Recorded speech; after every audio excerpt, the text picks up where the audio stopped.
तो इसमें आज हम डिस्कस करने वाले हैं types of the nucleophilic reactions and some basic concepts of the stereochemistry. तो सबसे पहले न्यूक्लियोफिलिक रिएक्शंस हमारे पास दो टाइप की होती हैं। First one is SN2 and SN1। SN2 का क्या मतलब है कि by molecular, 2 means by molecular,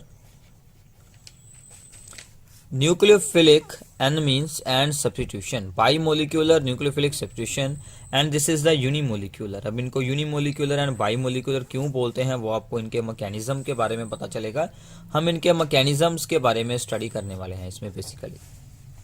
तो सबसे पहले बाईमोलिकुलर को एक्सप्लेन करते हैं। इसमें क्या है कि सपोज कीजिए कि हमारे पास है ब्रोमोमीथेन, इस पर अटैक कर रहा है कोई nucleophile that is the OH negative ion. तो हाइड्रोक्सल आयन इस पर अटैक करेगा तो ये OH Br को रिप्लेस कर देता है, तो यहाँ पर बन जाता है CH3OH। तो साथ में Br नेगेटिव हमें बाहर मिल जाता है। ये हमने पहले भी न्यूक्लियोफिलिक रिएक्शंस में रीड आउट किया था। अब इसमें क्या होता है कि जो रेट ऑफ रिएक्शन है जो वो rate constant and concentration of both the reactants पर डिपेंड करती है। दोनों रिएक्टेंट्स की कंसंट्रेशन पर ही रेट ऑफ रिएक्शन डिपेंड करता है। मींस दैट हमारा अल्काइल हैलाइड एंड साथ में जो न्यूक्लियोफाइल है उस पर भी ये डिपेंड करता है। इसलिए इसे हम बाई मोलिकुलर बोलते हैं क्योंकि इसका ऑर्डर 2 बन जाता है।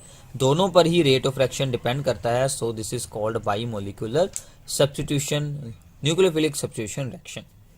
अब इसका मैकेनिज्म एक्सप्लेन करते हैं कि इसमें आखिर ये रिएक्शन रेट दोनों पर क्यों डिपेंड करता है, ऐसा क्यों होता है। स्टार्टिंग में क्या होगा कि ये है हमारे पास ब्रोमोमीथेन, इसका एक हाइड्रोजन यहाँ पर ऊपर की तरफ होगा, ये टेट्राहेड्रल अरेंजमेंट है, और एक हाइड्रोजन दूसरी तरफ बैक साइड की तरफ होगा। ये इनवर्ड, ये होगा इनवर्ड, ये होगा आउटवर्ड, और ये होगा इन द प्लेन। ये दोनों प्लेन में है, ये आउटवर्ड, ये है इनवर्ड। अब हाइड्रोक्सल आयन इस पर अटैक कर सकता है यहां से, ये इस कार्बन पर अटैक करेगा यहां पर। तो फर्स्ट स्टेप में इनका एक इंटरमीडिएट फॉर्म होगा। उसमें क्या होगा कि OH जिसने अटैक किया था उसका बॉन्ड फॉर्म होना शुरू हो जाएगा और Br का बॉन्ड है जो वो ब्रेक होना शुरू हो जाएगा। इसका भी हम डॉटेड बॉन्ड बनाएंगे, इसका भी आपको डॉटेड बॉन्ड बनाना है। ये यहाँ पर मिस्टेक है, इसका भी डॉटेड बॉन्ड और इसका भी डॉटेड बॉन्ड बनाना है। तो पार्शियल नेगेटिव चार्ज इस पर आ जाएगा और पार्शियल नेगेटिव चार्ज इस पर आ जाएगा। ये दोनों हाइड्रोजन ऐसे ही रहने वाले हैं।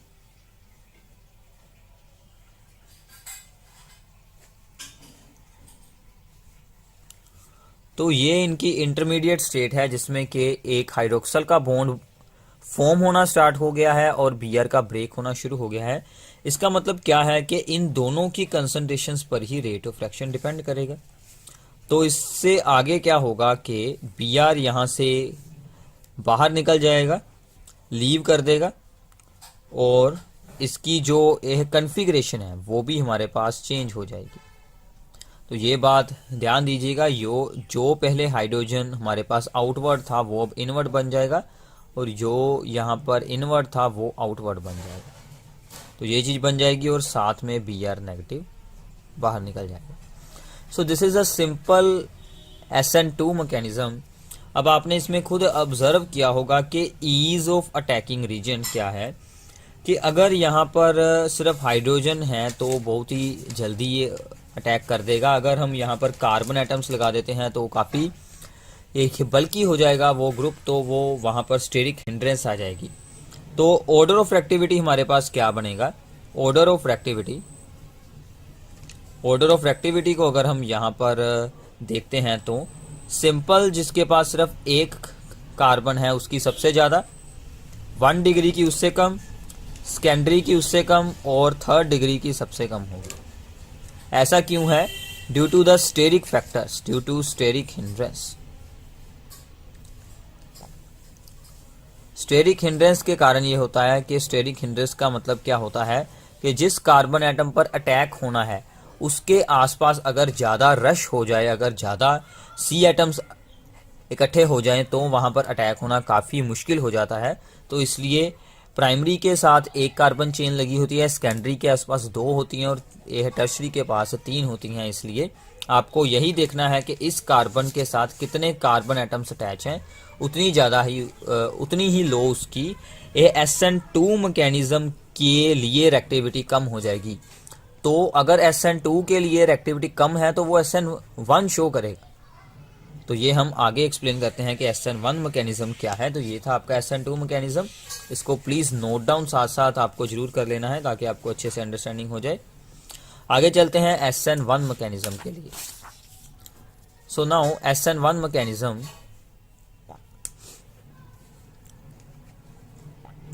SN1 is the unimolecular. For example हम यहां पर ले रहे हैं Br, इसके साथ 3 कार्बन एटम्स अटैच हैं।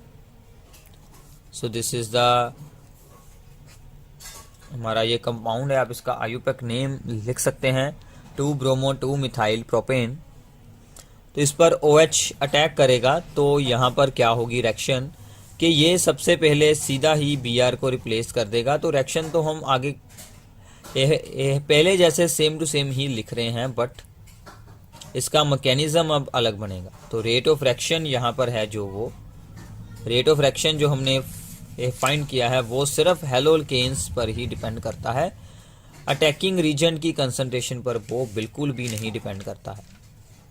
तो सिर्फ इसकी कंसंट्रेशन पर ही रेट ऑफ रिएक्शन डिपेंड कर रहा है, इसकी कंसंट्रेशन पर नहीं डिपेंड कर रहा है। इसका मतलब इसके मैकेनिज्म के अब हम स्टेप्स चेक करते हैं। तो क्या स्टेप्स मिलते हैं इसमें हमें। सो द फर्स्ट स्टेप क्या है कि ये क्या करता है कि हेलोजन यहाँ से अपना इलेक्ट्रॉन अपने पास रखकर रिमूव हो जाता है। So the first step is the main step, that is the slow step and reversible step. तो यहाँ पर बनता है कार्बोकटायन। तो क्या हुआ है यहाँ पर कि ये जो हेलोजन था उसने अपने इलेक्ट्रॉन्स अपने ऊपर रखे और वो यहाँ से बाहर निकल आया और अब ये बन गया हमारे पास एक कार्बोकटायन। तो अगर तो ये कार्बोकटायन स्टेबल होगा तो ही ये जल्दी फॉर्म होगा और उतना ही ज़्यादा ऑर्डर ऑफ रिएक्टिविटी यहाँ पर बन जाएगा। तो अब कार्बोकटायन की स्टेबिलिटी पर सब कुछ डिपेंड करेगा। तो इसी रिएक्शन पर रेट डिपेंड करता है। सेकेंड स्टेप में सिंपली क्या होता है कि ये कार्बोकटायन हाइड्रोक्सल आयन को अपने आप में जोड़ लेता है। तो यहाँ से जो हाइड्रोक्सल आयन आया था उसको ये अपने साथ जोड़ लेगा, तो ये कंप्लीट बनकर हमारे पास एक अल्कोहल बन जाएगा, न्यूक्लियोफिलिक सब्स्टिट्यूशन करवा देगा। तो रिएक्शन सिंपल है, बट आपको ध्यान रखना है कि SN1 और SN2 मैकेनिज्म में डिफरेंस क्या है। So this is the alcohol. तो इसमें ऑर्डर ऑफ रिएक्टिविटी आपको बिल्कुल ही रिवर्स मिलेगा यहाँ पर। तो इसमें 3rd डिग्री सबसे ऊपर रहेगा, सेकेंडरी उससे ऊपर, उससे कम 1 डिग्री उससे कम और 1 कार्बन वाला सबसे कम। ऐसा क्यों हुआ है? Due to the stability of carbocation. Stability of carbocation के कारण ये हुआ है। अब ये कार्बोकटायन सबसे ज्यादा, क्योंकि ये हमारे पास है 3rd डिग्री, ये ज्यादा स्टेबल क्यों है? क्योंकि अल्काइल ग्रुप्स का इलेक्ट्रॉन रिलीजिंग इंडक्टिव इफेक्ट होता है। ये जो यहाँ पर अल्काइल ग्रुप्स हैं इनका इलेक्ट्रॉन रिलीजिंग इंडक्टिव इफेक्ट है, इसके कारण ये कार्बोकटायन ज़्यादा स्टेबल है। अगर 2 होते तो इंडक्टिव इफेक्ट यहाँ पर डिक्रीज हो जाता और स्टेबिलिटी भी डिक्रीज हो जाती। तो इंडक्टिव इफेक्ट के कारण ये कार्बोकटायन ज़्यादा स्टेबल है, तो इसलिए ये ऑर्डर ऑफ रिएक्टिविटी हमें मिलता है। SN1 एंड SN2 मैकेनिज्म काफ़ी इंपॉर्टेंट है, इनकी एग्जाम्पल्स भी आपको पेपर में आती है, शॉर्ट आंसर्स में भी आ सकते हैं और डायरेक्ट भी ये एक्सप्लेन करने के लिए आपको पूछे जा सकते हैं। आगे चलते हैं, कुछ और कंपाउंड्स होते हैं जो SN1 मैकेनिज्म में ज़्यादा रिएक्टिविटी शो करते हैं, that are the allylic and benzylic. ये जो 2 टाइप के हमारे पास सब्सटेंसेस हैं, these show high reactivity towards SN1 mechanism.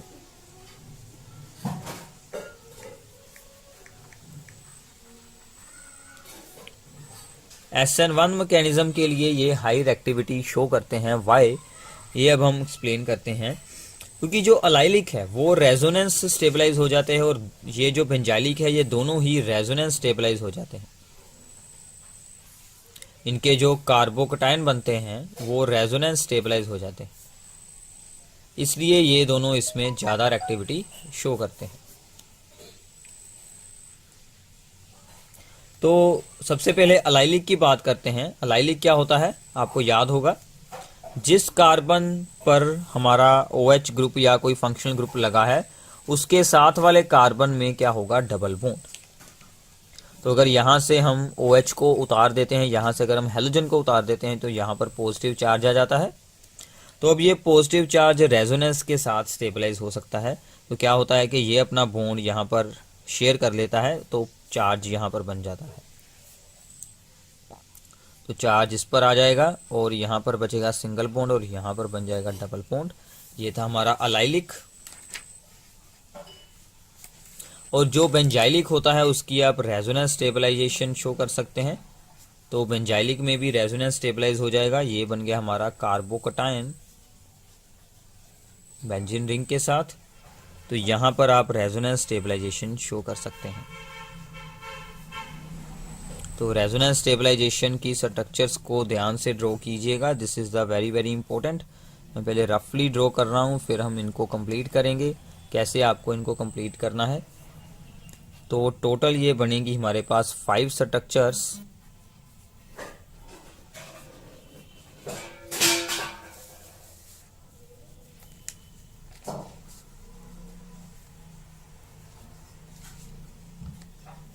तो ये हमारे पास बनेंगी टोटल 5 स्ट्रक्चर्स। तो सबसे पहले अब क्या होगा कि ये बॉन्ड डोनेट करेगा यहाँ पर और चार्ज आ जाएगा यहाँ पर। चार्ज आ गया यहाँ पर डोनेट हुआ है तो यहाँ पर बन जाएगा डबल बॉन्ड और ये दोनों बॉन्ड हमारे ऐसे ही रहेंगे। अब ये बॉन्ड यहाँ पर अटैक करेगा और चार्ज आ जाएगा यहाँ पर और यहाँ पर बॉन्ड बना और ये बॉन्ड हमारा ऐसे ही रहेगा। और यहाँ पर तो डबल बॉन्ड ऑलरेडी था, तो यहाँ पर तो है डबल बॉन्ड और अब ये बॉन्ड यहाँ पर अटैक करेगा और चार्ज आ जाएगा यहाँ पर और ये बॉन्ड ऐसे रहेगा और यहाँ पर एक बॉन्ड फॉर्म हो जाएगा, यहाँ पर बॉन्ड फॉर्म हो जाएगा। This is the bond. So charge हमारा ऊपर पहुंच चुका है। अब फिर से ये डबल बॉन्ड यहाँ पर अटैक कर देगा और चार्ज इनमें से खत्म हो जाएगा और बॉन्ड वापस यहाँ पर बन जाएगा और ये दोनों बॉन्ड ऐसे ही रहेंगे। सो ऐसे ये जो कार्बोकटायन है ये स्टेबलाइज हो जाता है। So allylic and benzylic groups show greater reactivity towards SN1 reactions. तो ये आपको बात याद रखनी है, MCQs में ये आपको पूछा जा सकता है कि अलाइलिक और बेंजाइलिक या फिर जो सिंपल हैं वो कौन ज़्यादा रिएक्टिविटी शो करता है। अलाइलिक बेंजाइलिक सबसे ज़्यादा शो करते हैं, ये आपको बात ध्यान में रखनी है। तो ये थे हमारे SN1 एंड SN2 मैकेनिज्म। अगर आप इनका एक ओवरव्यू देखेंगे, अगर ये हमारे पास जर्नल कंपाउंड्स हैं तो अगर हम इस तरफ मूव करेंगे तो SN2 मैकेनिज्म शो होगा। अगर हम इस तरफ आएंगे, इस तरफ चलेंगे तो SN1 शो होगा, इस तरफ चलेंगे तो SN2 शो होगा। तो ये बात आपको ध्यान में रखनी है। इसका रीज़न स्टेरिक हिंड्रेंस और इसका रीज़न बन जाएगा due to the stability of carbocation.